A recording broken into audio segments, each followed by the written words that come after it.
ദൈവതിരുനാമത്തിന് മഹത്വമുണ്ടായിരിക്കട്ടെ. യേശുവിൻ്റെ ശിഷ്യന്മാരിൽ 12 പേർ.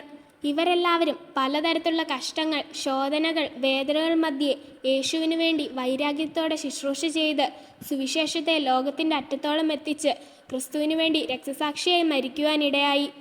ഈ 12 ശിഷ്യന്മാരിൽ ലേവി എന്ന മത്തായി ശിഷ്യനെക്കുറിച്ചാണ് ഞാനിന്നിവിടെ പറയുന്നത്. നല്ല സാമ്പത്തിക ശേഷിയുള്ളവൻ, റോമൻ സർക്കാർ ജോലിയുള്ള ആളായിരുന്നു മത്തായി. മത്തായിയുടെ അപ്പൻ്റെ പേര് അൽബയു.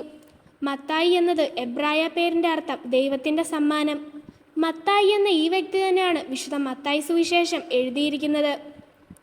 വിശുദ്ധ മത്തായി സുവിശേഷത്തിൽ മത്തായിയുടെ പേര് ക്രിസ്തുവിൻ്റെ ശിഷ്യന്മാരുടെ പേര് പറയുന്ന സമയത്ത് 8-ാം സ്ഥാനത്തും മറ്റു സുവിശേഷങ്ങളിൽ 7-ാം സ്ഥാനത്തുമാണ് രേഖപ്പെടുത്തിയിരിക്കുന്നത്. AD 70 ടൈറ്റസ് രാജാവ് യഹൂദന്മാരെ പിടിച്ച് കൊല്ലിച്ചു. എല്ലാവരും പ്രാണരക്ഷാർത്ഥം പല രാജ്യങ്ങളിൽ പോയി രക്ഷപ്പെട്ടു. മറുവശത്തിൽ റോമക്കാർ ക്രിസ്തുസഭകളെ പിടിച്ച് പീഡിപ്പിച്ചിരുന്നു. ഈ സമയത്താണ് മത്തായി സുവിശേഷം എഴുതുന്നത്. ദൈവരാജ്യം എന്ന വാക്കും സ്വർഗരാജ്യം എന്ന വാക്കും 51 പ്രാവശ്യം സുവിശേഷത്തിൽ എഴുതിയിരിക്കുന്നു. പലരെയും ഗിരിപ്രഭാഷണം ആകർഷിച്ചു, ഇപ്പോഴും ആകർഷിച്ചുകൊണ്ടിരിക്കുന്നു. അപ്പോസ്തലനായ മത്തായി പ്രായം ചെന്നപ്പോൾ എത്യോപ്യയിൽ താൻ ആരാധിച്ചുകൊണ്ടിരുന്ന സമയത്ത് ക്രിസ്തുവിരോധികളാൽ താൻ കൊല്ലപ്പെടുകയുണ്ടായി. എങ്ങനെ മരിച്ചു എന്നതിന് തെളിവുകളില്ല.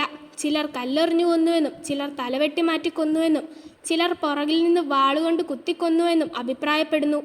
എങ്കിലും താൻ ക്രിസ്തുവിനു വേണ്ടി രക്തസാക്ഷിയായി മരിക്കുവാൻ ഇടയായി. ഇതാണ് മത്തായി അപ്പോസ്തലൻ്റെ ജീവിതം. നന്ദി.